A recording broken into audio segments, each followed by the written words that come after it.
Hello dear students, आज हम लोग क्लास 11th के एनसीईआरटी मैथमेटिक्स का चैप्टर 2 यानी कि रिलेशन एंड फंक्शंस के मिसलेनियस एक्सरसाइज के प्रॉब्लम्स को सॉल्व करना सीखेंगे।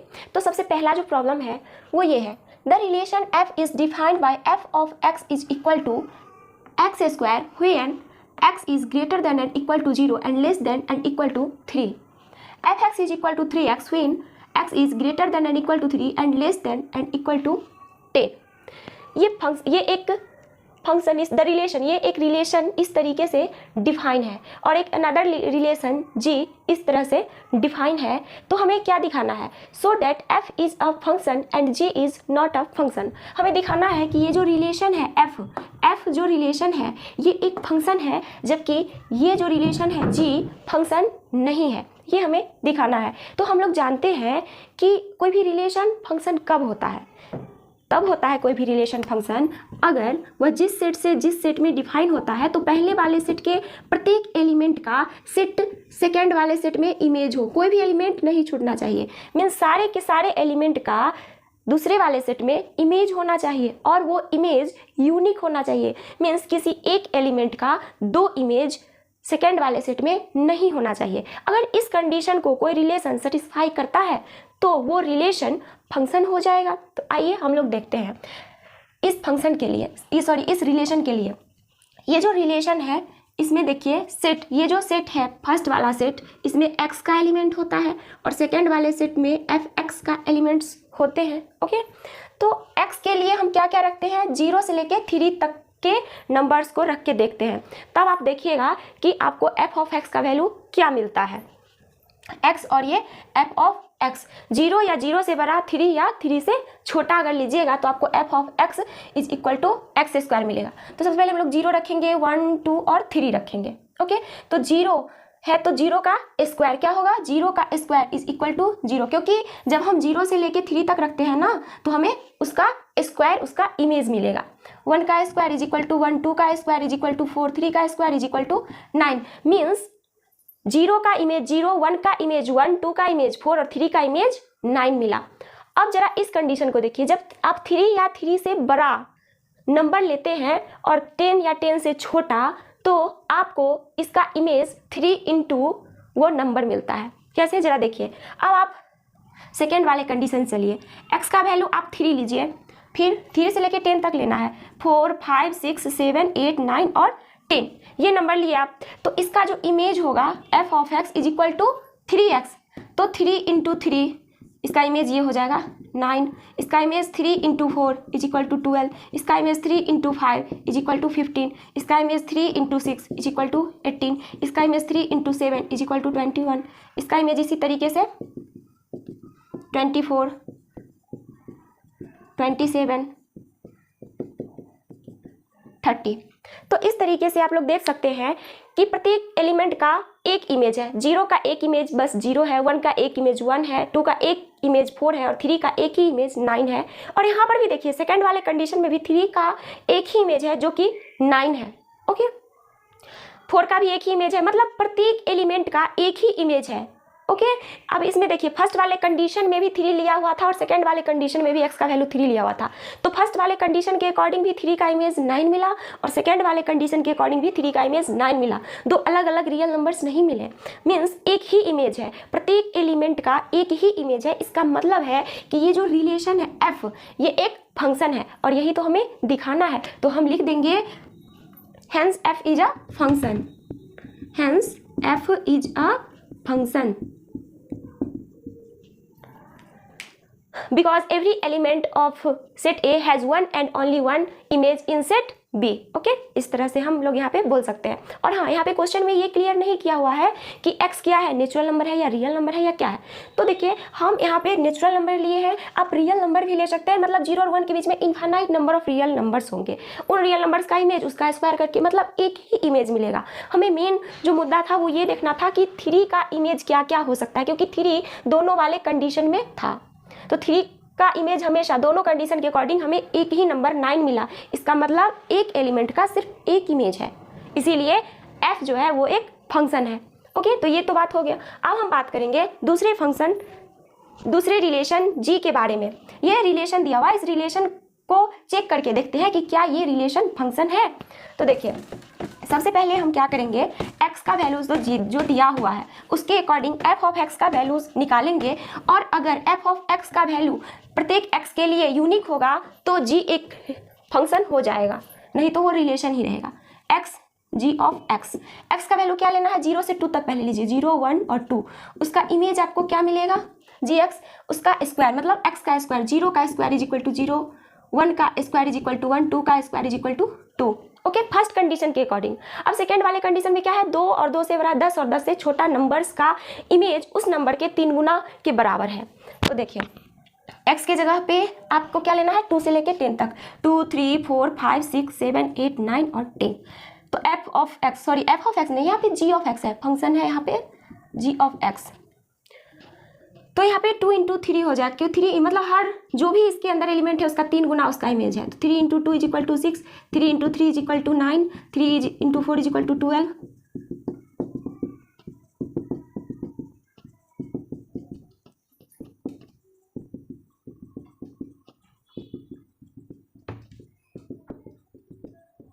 तो यहाँ पे 2 का इमेज 6, 3 का इमेज 9, 4 का इमेज 12, 5 का इमेज 15, 6 का 18, 7 का 21, 8 का 24, 9 का 27 और 10 का इमेज 30 आया। तो आप देख सकते हैं कि 0 का इमेज सिर्फ एक 0 मिला, 1 का इमेज सिर्फ एक एलिमेंट 1 इमेज मिला जो कि 1 है, 2 का सिर्फ एक इमेज 2 है। लेकिन यहाँ पे देखिए 2 का इमेज 6 हो गया, बाकी के जो भी रियल नंबर्स है उसका एक और केवल एक इमेज आया है, 2 अलग अलग इमेज तो नहीं आए हैं। लेकिन 2 एक ऐसा नंबर है जो दोनों कंडीशन के अकॉर्डिंग इसका 2 अलग अलग इमेज आया, मीन्स 2 का इमेज जो है 2 का स्क्वायर यहाँ पे 4 हो जाएगा, 2 का इमेज 4 भी आया है और 2 का इमेज 6 भी आया है, मतलब 2 4 से भी रिलेटेड है और 2 6 से भी रिलेटेड है। लेकिन फंक्शन में तो ऐसा नहीं होता है, मीन्स एक एलिमेंट का एक और एक ही इमेज होना चाहिए, लेकिन यहाँ पे एक एलिमेंट का 2 अलग अलग इमेज हो गया। इसका मतलब है कि ये जो रिलेशन है जी, ये फंक्शन नहीं है। अगर प्रत्येक एलिमेंट का एक ही इमेज होता तो हम बोल सकते थे कि जी एक फंक्शन है, जैसे कि पहले वाले रिलेशन में था। ये जो रिलेशन f दिया हुआ था वो फंक्शन क्यों हुआ, क्योंकि f जिस सेट में डिफाइन था उसके पहले वाले सेट के सारे एलिमेंट का दूसरे वाले सेट में यूनिक इमेज था, लेकिन इसमें g में जो है वो यूनिक इमेज नहीं मिल रहा है। g के लिए हमें देखिए 2 का 2 इमेज 4 और 6 मिल रहा है, इसीलिए g is not a function. ठीक है, इसीलिए g फंक्शन नहीं है और यही हमें दिखाना था। ओके, इसे आप लोग नोट कर लीजिए। दिया हुआ है if f of x is equal to x square, find f of 1.1 minus f of 1 upon 1.1 minus 1, इसका वैल्यू क्या होगा। तो देखिए जैसे f of x is equal to x square हुआ तो आप f ऑफ 1.1 के लिए आप 1.1 का स्क्वायर इस तरीके से लिख सकते हैं, is equal to f of 1.1 के लिए 1.1 का स्क्वायर माइनस f ऑफ 1 के लिए x की जगह पे 1 रखिए, तो ये क्या हो जाएगा 1 का square divided by 1.1 minus 1। Okay, तो इस तरीके से हो जाएगा। अब यहाँ पे देखिए आप इसे a square minus b square के फॉर्म में है, देख सकते हैं स्क्वायर माइनस बी स्क्वायर, तो इसे आप a plus b into a minus b के फॉर्म में लिख सकते हैं। तो 1.1 प्लस 1 ऐसे इंटू 1.1 माइनस 1 ऐसे लिख सकते हैं, डिवाइडेड बाय 1.1 माइनस 1। तो देखिए 1.1 माइनस 1 और ये भी 1.1 माइनस 1 न्यूमरेटर डिनोमिनेटर दोनों में है, तो ये कैंसिल हो जाएगा। तो अब क्या बचेगा 1.1 प्लस 1 इज इक्वल टू 2.1, ये आंसर हो गया। इसे आप लोग नोट कर लीजिए। ये एक फंक्शन दिया हुआ है f be a function from z to z। z क्या होता है, इंटीजर्स का सेट होता है। z से z में ये फंक्शन डिफाइन है, और कैसे डिफाइन है जरा देखिए, f of x is equal to A x plus b for some integers a and b। कोई भी दो इंटीजर a और b के लिए जो है ये f of x is equal to A x plus b के फॉर्म में है, तो हमें a और b का वैल्यू निकालना है कि a और b क्या होगा। तो देखिए हम लोग जानते हैं कि फंक्शन के अंदर जो ऑर्डर्ड पेयर होते हैं जिसमें से पहला जो एलिमेंट होता है वो x और दूसरा f ऑफ x, मतलब पहला प्री इमेज होता है और दूसरा उसका इमेज। तो यहाँ पे देखिए 1 1 है तो x का वैल्यू 1 और f ऑफ x का भी वैल्यू 1। फिर उसी तरीके से इसका इमेज ये है, 2 का इमेज 3 है, 0 का -1 है और -1 का 3, ये इमेज है। हमें f ऑफ x का वैल्यू क्या दिया हुआ है, f of x is equal to A x plus b, ये दिया हुआ है। अब हम क्या करेंगे, इसमें x का वैल्यू पुट करेंगे और उसके संगत जो एफ ऑफ एक्स का वैल्यू होता है वो लिखेंगे और उससे हमें लीनियर इक्वेशन मिलेगा और उससे हम सॉल्व करके ए और बी का वैल्यू फाइंड आउट करेंगे। तो एफ ऑफ एक्स के लिए हम क्या पुट करते हैं 1। जब आप एक्स के लिए 1 पुट करेंगे तो a इंटू 1 प्लस बी, तो आप यहाँ पे एफ ऑफ 1 यानी कि 1 का इमेज क्या है 1 is equal to a plus B. तो इससे क्या क्लियर हुआ कि a plus b is equal to 1, ये एक इक्वेशन आ गया। अब हम क्या करते हैं, एक बार F of X is equal to A x plus B तो दिया हुआ है, एक बार हम ये ले लेते हैं 0, एक्स के जगह पे 0 लेंगे तो f of 0 is equal to -1 हो जाएगा। तो a इंटू 0 प्लस बी, तो एफ ऑफ 0 का वैल्यू क्या होगा, 0 का इमेज क्या है -1 is equal to a into 0, तो 0 हो जाएगा, सिर्फ b बचेगा, यानी कि b is equal to -1। b का वैल्यू हम प्राप्त कर लिए, वो क्या है -1 है, b का वैल्यू -1। अब a का वैल्यू क्या होगा, a is equal to 1 minus b लिख सकते हैं, इसे बिल्कुल लिख सकते हैं। तो 1 माइनस बी की जगह पे -1 इज इक्वल टू 2 हो जाएगा, means a is equal to 2 and b is equal to -1। ये आ गया आंसर।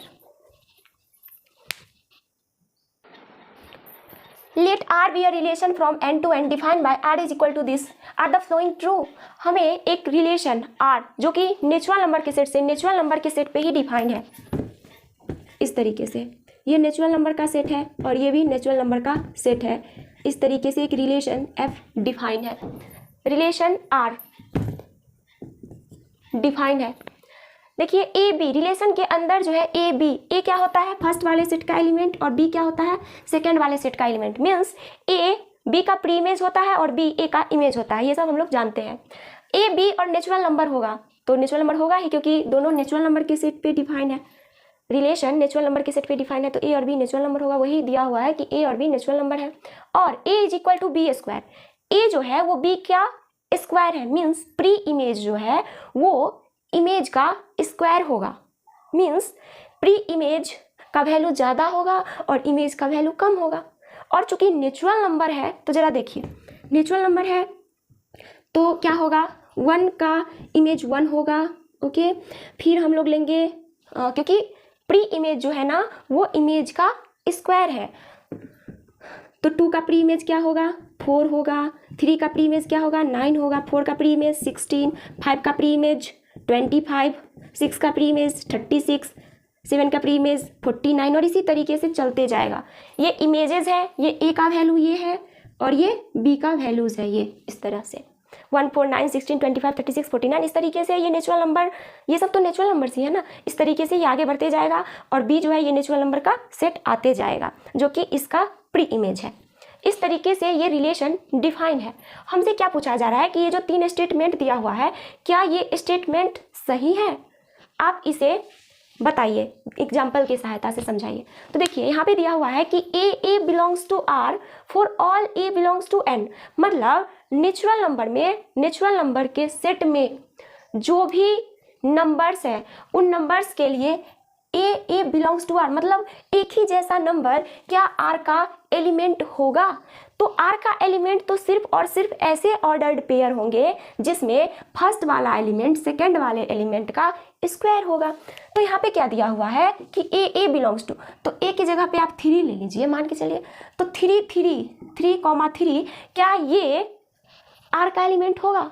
आर का एलिमेंट होने के लिए फर्स्ट वाले एलिमेंट को सेकंड वाले एलिमेंट का स्क्वायर होना पड़ता है, मीन्स फर्स्ट वाला एलिमेंट ये है, अगर इसको ए मान लूँ और इसे बी मान लूँ तो देखिए यहाँ पे ए का square is equal to b होना चाहिए, मीन्स 3 का square is equal to b, यानी कि 3 होना चाहिए। लेकिन क्या 3 का स्क्वायर 9 3 के इक्वल होगा, कभी नहीं, मीन्स 3 का स्क्वायर जो है 9 वो 3 के इक्वल नहीं है, मीन्स 3 और 3 इस रिलेशन के अंदर नहीं होगा क्योंकि वो इस कंडीशन को सेटिस्फाई नहीं कर रहा है। रिलेशन के अंदर वही एलिमेंट्स होंगे जो इस कंडीशन को सेटिस्फाई करेगा, तो इस कंडीशन को तो ये सेटिस्फाई ही नहीं कर रहा है। तो क्या ये 3 और 3 आर का एलिमेंट होगा, नहीं, तो हम लिखेंगे 3, not belongs to R, okay. इस तरीके से मतलब एक ही जैसा नंबर लेना है, जैसे 4 और 4 ले लीजिए, 5 और 5 ले लीजिए, तो क्या 5 का इमेज होगा, नहीं, इमेज तो हमेशा जो प्री इमेज है उससे छोटा होना है। तो देखिए ये वाला कंडीशन आप एक जैसा कोई भी नंबर ले लीजिए 4 और 4, वो भी आर में बिलोंग नहीं करेगा, क्योंकि 4 का square is not equal to 4 होगा। इस कंडीशन को जो सेटिस्फाई करे ना, A is equal to B square, वही आर का एलिमेंट हो सकता है। तो हम यहाँ पे लिख देंगे कि कोई भी ए बिलोंग्स टू आर में बिलोंग नहीं करता है। लिखेंगे A not belongs to R. Okay, इसीलिए ये जो स्टेटमेंट है फर्स्ट वो रॉन्ग है। ठीक है, अब हम लोग सेकेंड स्टेटमेंट को देखते हैं। इसे आप लोग नोट कर लीजिए या फिर स्क्रीनशॉट ले लीजिए। सेकेंड वाला जो स्टेटमेंट है उसमें लिखा हुआ है कि ए बी अगर आर में बिलोंग करता है तो बी ए भी आर में बिलोंग करेगा। जैसे आप लोग देख सकते हैं कि किस तरह के एलिमेंट आर में बिलोंग करेंगे।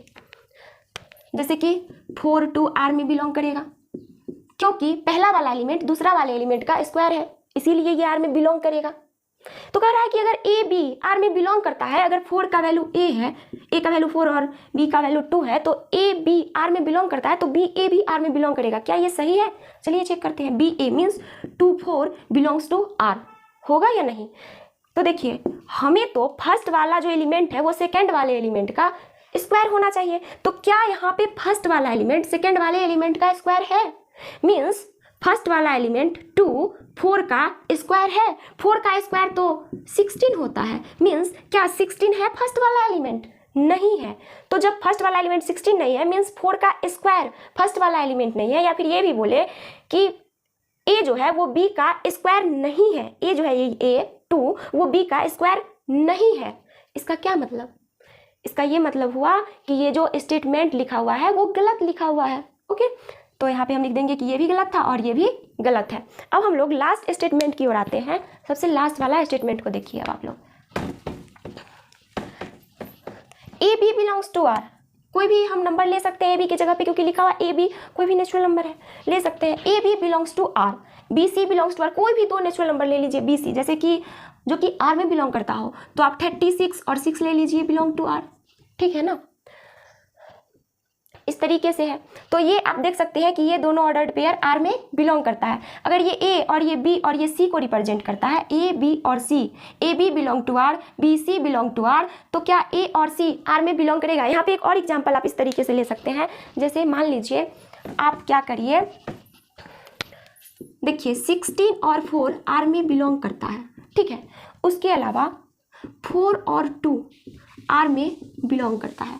ये अगर ए है, ये बी है, बी का वैल्यू क्या है 4 बी, और ये सी है। ठीक है, A is equal to 16, B is equal to 4 and C is equal to 2। इस तरीके से हम ले लेते हैं। और यहाँ पे देख रहे हैं कि 16, 4 ये जो ऑर्डर्ड पेयर है ये आर में बिलोंग करता है, और ये वाला भी ऑर्डर्ड पेयर आर में बिलोंग करेगा, क्योंकि वो इस कंडीशन को सेटिस्फाई कर रहा है कि फर्स्ट वाला एलिमेंट सेकेंड वाले एलिमेंट का स्क्वायर है। ओके, फर्स्ट वाला एलिमेंट सेकेंड का स्क्वायर है। तो अब हमें क्या दिखाना है कि ए सी भी आर में बिलोंग करेगा। मीन्स ए का वैल्यू 16 और सी का वैल्यू 2 वो आर में बिलोंग करेगा। कैसे? क्योंकि फर्स्ट वाला एलिमेंट सेकेंड वाले एलिमेंट का स्क्वायर अगर होगा तब तो वो आर में बिलोंग करेगा। लेकिन क्या ये 2 का स्क्वायर है? 16 2 का स्क्वायर है क्या? नहीं, क्योंकि 2 का स्क्वायर तो 4 होता है। क्या ये 4 है? नहीं है। हमें सिर्फ और सिर्फ आर के अंदर ऐसे एलिमेंट को लेना है जिसमें पहला एलिमेंट दूसरा एलिमेंट का स्क्वायर हो। तो यहाँ पे तो ऐसा कंडीशन है नहीं। इसका मतलब है कि ये एलिमेंट आर में बिलोंग नहीं करता है, तो इसीलिए ये स्टेटमेंट भी गलत हो गया। ठीक है, मीन्स अगर ये कंडीशन हो तो ये कंडीशन हो जाएगा ऐसा, लेकिन हुआ नहीं। ठीक है, तो ये भी गलत हो गया, ये भी, मतलब तीनों स्टेटमेंट गलत हो गया। नेक्स्ट क्वेश्चन है जिसमें एक सेट ए दिया हुआ है, एक अनदर सेट बी दिया हुआ है, और ये दिया हुआ है एफ के अंदर ये सारे ऑर्डर्ड पेयर में एलिमेंट्स हैं। तो पूछ रहा है are the following are true. ये जो 2 स्टेटमेंट दिए हुए हैं क्या ये सही है? ये हमें बताना है। मीन्स पहला जो स्टेटमेंट है वो ये कह रहा है कि f is a relation from a to b, कि क्या ये एफ ए से बी में एक रिलेशन है। तो देखिए, हम लोग जानते हैं कि कोई भी रिलेशन एफ वो ए क्रॉस बी का सबसेट होता है। मीन्स ए सेट ए और ये सेट बी हुआ, ये सेट ए और ये सेट बी हुआ, तो एफ जो होता है वो ए और बी के कार्टेशियन प्रोडक्ट का सबसेट होता है। रिलेशन जो होता है वो ए और बी के कार्टेशियन प्रोडक्ट का सबसेट होता है। अगर यहाँ पे एफ ए और बी के कार्टेशियन प्रोडक्ट का सबसेट होगा तो एफ ए क्रॉस बी का अगर सबसेट हो जाएगा तो एफ रिलेशन होगा, नहीं तो नहीं होगा। तो देखिए, अभी हम चेक करते हैं कि क्या एफ ए क्रॉस बी का सबसेट है। तो इसके लिए हमें क्या करना पड़ेगा, हमें F के सारे एलिमेंट्स को A क्रॉस B में ढूंढना होगा, या ये भी कह सकते हैं कि अगर F का प्रत्येक एलिमेंट A क्रॉस B में होगा तो हम कह सकते हैं कि F A क्रॉस B का सबसेट है। तो चलिए हम लोग एलिमेंट्स को ढूंढें। ये A क्रॉस B लिख दिए हैं हम। तो A क्रॉस B में कौन कौन से A क्रॉस B में हमें F के एलिमेंट्स को ढूंढना है। तो F के एलिमेंट्स 1 5, इसमें भी देखिए 1 5, 2 और 9, 2 9, ये देखिए। उसके बाद 3 1, 3 1, उसके बाद 4 5, 4 5, ये देखिए मिल गया। उसका 2 और 11, 2 और 11, ये रहा 2 और 11। तो देखिए F का सारा एलिमेंट A क्रॉस B में है, इसका मतलब है कि F A क्रॉस B का सबसेट है, और F A क्रॉस B का सबसेट है, इसीलिए F is a relation from A to B, ये हम लोग लिख देंगे। तो पहला वाला जो स्टेटमेंट था वो ट्रू है। अब सेकेंड वाले स्टेटमेंट की बात करते हैं। F is a function from A to B।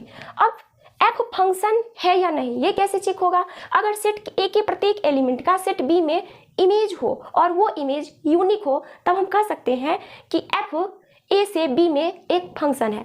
तो चलिए पहले हम लोग A के एलिमेंट को लिखे 1 2 3 4, B के एलिमेंट को लिखे 1 5 9 11 15 16, 1 5 9 11 15 और 16। अब देखिए 1 का इमेज 5 है, ओके, 2 का इमेज 9 है, 3 का इमेज 1 है, 4 का इमेज 5 है, 2 का इमेज 11 है, 2 का इमेज 11, इस तरीके से। तो देखिए यहाँ पे जो 2 है ना, 2 उसका दो इमेज है, 2 का इमेज 9 भी है और 2 का इमेज 11 भी है। बाद बाकी जितना भी एलिमेंट है 1 3 और 4 सेट A के अंदर, उसका केवल एक इमेज हुआ, 1 का एक इमेज हुआ 5, 3 का एक इमेज हुआ 1, 4 का एक इमेज हुआ 5। लेकिन ये जो एलिमेंट है सेट A का 2, उसके पास दो इमेज है, 2 का इमेज 9 भी है और 11 भी है। यहाँ पे देखिए 2 9 से भी रिलेटेड है और 11 से भी रिलेटेड है, लेकिन फंक्शन में तो ऐसा नहीं होता है। फंक्शन में तो किसी एक एलिमेंट का एक और केवल एक इमेज होना चाहिए। यहाँ पे 2 इमेज हो गया, मीन्स 2 का इमेज 9 भी हो गया और 11 भी हो गया, ठीक है। इसीलिए हम लिख देंगे, ये सेकेंड वाला कंडीशन था, लिख देंगे कि F is not a function, okay, F is not a function. आगे बात समझ में, इसे आप लोग नोट कर लीजिए।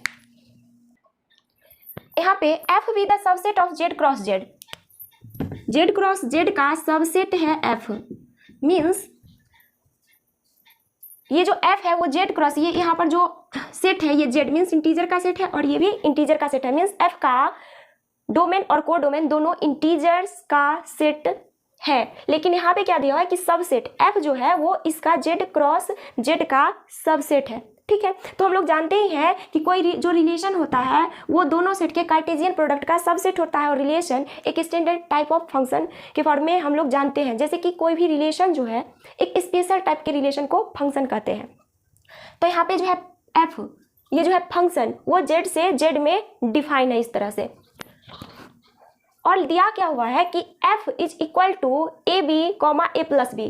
मीन्स देखिए F के अंदर जो ऑर्डर्ड पेयर में एलिमेंट्स होते हैं उसमें से जो पहला एलिमेंट होता है वो फर्स्ट सेट का होता है, मीन्स इसके अंदर जो एलिमेंट्स होंगे वो A इंटू B के फॉर्म में होंगे, और इसके अंदर जो कि इमेज वाला सेट होता है उसके अंदर जो एलिमेंट होंगे वो A प्लस B के फॉर्म के एलिमेंट होंगे। मतलब A इंटू B का इमेज A प्लस B होगा और A प्लस B का pre image A into B होगा, जहाँ पे A और B क्या है, इंटीजर्स है, ओके। तो इस तरीके से एक फंक्शन डिफाइन है। तो क्या, हाँ, इस तरीके से ये डिफाइन है। Let F be the subset of Z cross Z defined by this is a function F from Z to Z। तो क्या हमें बताना है कि क्या ये फंक्शन है Z से Z में। हमें सिर्फ क्वेश्चन में ये दिया हुआ था कि F Z क्रॉस Z का सबसेट है, ओके, और इस तरह से F डिफाइंड है। तो हमें बताना है कि क्या F फंक्शन है या नहीं है, ठीक है कि नहीं है पता नहीं, अभी चेक करके देखते हैं। तो देखिए ये तो दिया हुआ है कि A और B Z का एलिमेंट है, तो Z मीन्स इंटीजर्स, मतलब A और B के जगह पे आप कोई इंटीजर्स ले ले। जैसे कि इसका सॉल्यूशन देखिए, A की जगह पे आप 2 ले लीजिए, B की जगह पे आप 3 ले लीजिए, ठीक है। तो A इंटू बी क्या हो जाएगा, a b is equal to 2 into 3 is equal to 6। तो 6 का इमेज क्या होगा, 6 का इमेज हो जाएगा 2 प्लस 3, यानी कि 6 का इमेज 2 प्लस 3 यानी कि 5 हो जाएगा। और 6 हमको कब मिला था, 2 इंटू 3 किए थे तब, ठीक है। अब फिर से आप क्या कीजिए, A की जगह पे -2 ले लीजिए और B की जगह पे -3 ले लीजिए। तो देखिए -2 इंटू -3 यानी कि a इंटू बी मैं कर दी हूँ यहाँ पे, तो a into b is equal to 6 का जो इमेज होगा वो a प्लस बी होगा, मीन्स -2 प्लस -3 इस तरीके का होगा। तो ये कितना हो जाएगा, -5 हो जाएगा। ठीक है, तो यहाँ पे 6 का जो इमेज आया वो -5 आया, जबकि यहाँ पे 6 का जो इमेज आया वो 5 आया। तो देखिए a इंटू बी के फॉर्म में जो है वो फर्स्ट वाले सेट का एलिमेंट होना है, जहाँ पे a और b z का एलिमेंट होगा। तो मैं एक बार a की जगह पे 2, b की जगह पे 3 और दोनों का प्रोडक्ट यानी कि 6 का जब इमेज निकाले तो ये इमेज क्या आया, 5। अब यहाँ पे a की जगह पे -2 और b की जगह पे -3, उसका प्रोडक्ट 6 आया और 6 का इमेज एक बार -5 आया, मीन्स 6 का दो इमेज आ गया, एक बार 5 और एक बार -5। तो क्या ये फंक्शन होगा, नहीं होगा, क्योंकि एक एलिमेंट का दो इमेज है। ठीक है, इसीलिए ये जो दिया हुआ है f वो फंक्शन नहीं होगा, f is not a function. Okay, last question है मिसलेनियस एक्सरसाइज का। Let a is equal to this, एक सेट a दिया हुआ है और ये दिया हुआ है, and let f is a function from a to n। एक फंक्शन f जो कि a से n में इस तरीके से डिफाइन है, a से n, n क्या है, नेचुरल नंबर का सेट है। इनमें कौन कौन से एलिमेंट है, 9, 10, 11 और 12। Be defined by f of n is equal to the highest prime factor of n। अब देखिए f ऑफ n क्या होता है, n का इमेज होता है, मीन्स इसके एलिमेंट को n से और इसके एलिमेंट को f ऑफ n से डिनोट करते हैं। तो f ऑफ n जो होगा मीन्स n का जो इमेज होगा वो n का हाईएस्ट प्राइम फैक्टर होगा। अब सबसे पहले हम ये जान लेते हैं कि प्राइम नंबर्स क्या होते हैं। प्राइम नंबर्स मीन्स अभाज्य संख्या, ऐसी संख्या जो एक से और अपने आप से डिविजिबल होती है, विभाजित होती है। जैसे कि सबसे छोटी प्राइम नंबर है 2, क्योंकि 2 में आप सिर्फ 1 से और 2 से डिवाइड कर सकते हैं, उसके अलावा किसी और से ये डिविजिबल नहीं होगा। जैसे लीजिए आप 3 में आप 1 से भाग दे सकते हैं या फिर खुद 3 से दे सकते हैं, उसके अलावा किसी अनदर नंबर से ये डिविजिबल नहीं होगा। आप 4 नहीं ले सकते क्योंकि 4 1 से, 2 से और 4 से डिविजिबल है। तो हमें अभाज्य संख्या लेना यानी कि प्राइम नंबर लेना, ऐसे नंबर जो कि 1 से और स्वयं अपने आप से डिविजिबल होते हैं। तो 4 नहीं होगा, 5 होगा, 7 होगा, 9 नहीं होगा, क्योंकि 9 1 से भी होता है, 3 से भी होता है और खुद 9 से भी होता है। तो हमें सिर्फ और सिर्फ ऐसे नंबर को लेना है जो कि 1 से और अपने आप से डिविजिबल होता है। तो 11, 13 इसी तरीके से आगे बढ़ते चला जाएगा। तो ये हो गया अभाज्य संख्या का सेट। अब हम किसी नंबर का प्राइम फैक्टर निकालें। प्राइम फैक्टर मीन्स कि वो जो नंबर है किस किस प्राइम नंबर से डिविजिबल है वो हम निकालते हैं। n के जगह पे आपको क्या क्या दिया हुआ है, 9, 10, 11, 12 और 13 ये नंबर्स दिए हुए हैं। अब हम लोग बात करेंगे प्राइम फैक्टर ऑफ n के बारे में। इस n का प्राइम फैक्टर को हम लोग यहाँ पे लिखेंगे, मीन्स 9 के प्राइम फैक्टर को, मीन्स कौन कौन से प्राइम नंबर से आप 9 में भाग दे सकते हैं। तो क्या आप 2 से भाग दे सकते हैं 9 में, डिविजिबल हो जाएगा क्या, नहीं, 2 से तो 9 डिविजिबल नहीं होगा। हाँ, 3 से हो जाएगा, तो 3 लिख दीजिए।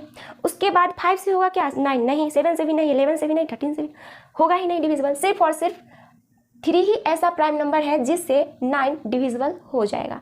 अब 10 की बात करें तो 10 2 से डिविजिबल हो जाएगा, उसके बाद 5 से डिविजिबल हो जाएगा। 2 और 5 ही सिर्फ ऐसे प्राइम नंबर्स है जिससे ये 10 डिविजिबल होगा, इसके अलावा किसी और प्राइम नंबर से डिविजिबल नहीं होगा। 11 सिर्फ 11 से ही डिविजिबल होगा। उसके बाद 12 में आप 2 से भी ये डिविजिबल है, 3 से भी है, उसके अलावा कोई और दूसरा प्राइम नंबर नहीं है जिससे ये डिविजिबल हो।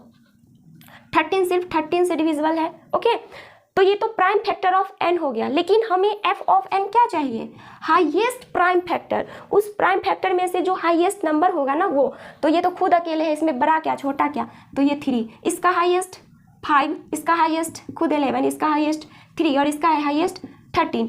तो अब आप देख सकते हैं कि 9 का इमेज 3, 10 का इमेज 5, 11 का इमेज 11, 12 का इमेज 3 और 13 का इमेज खुद 13 मिला है।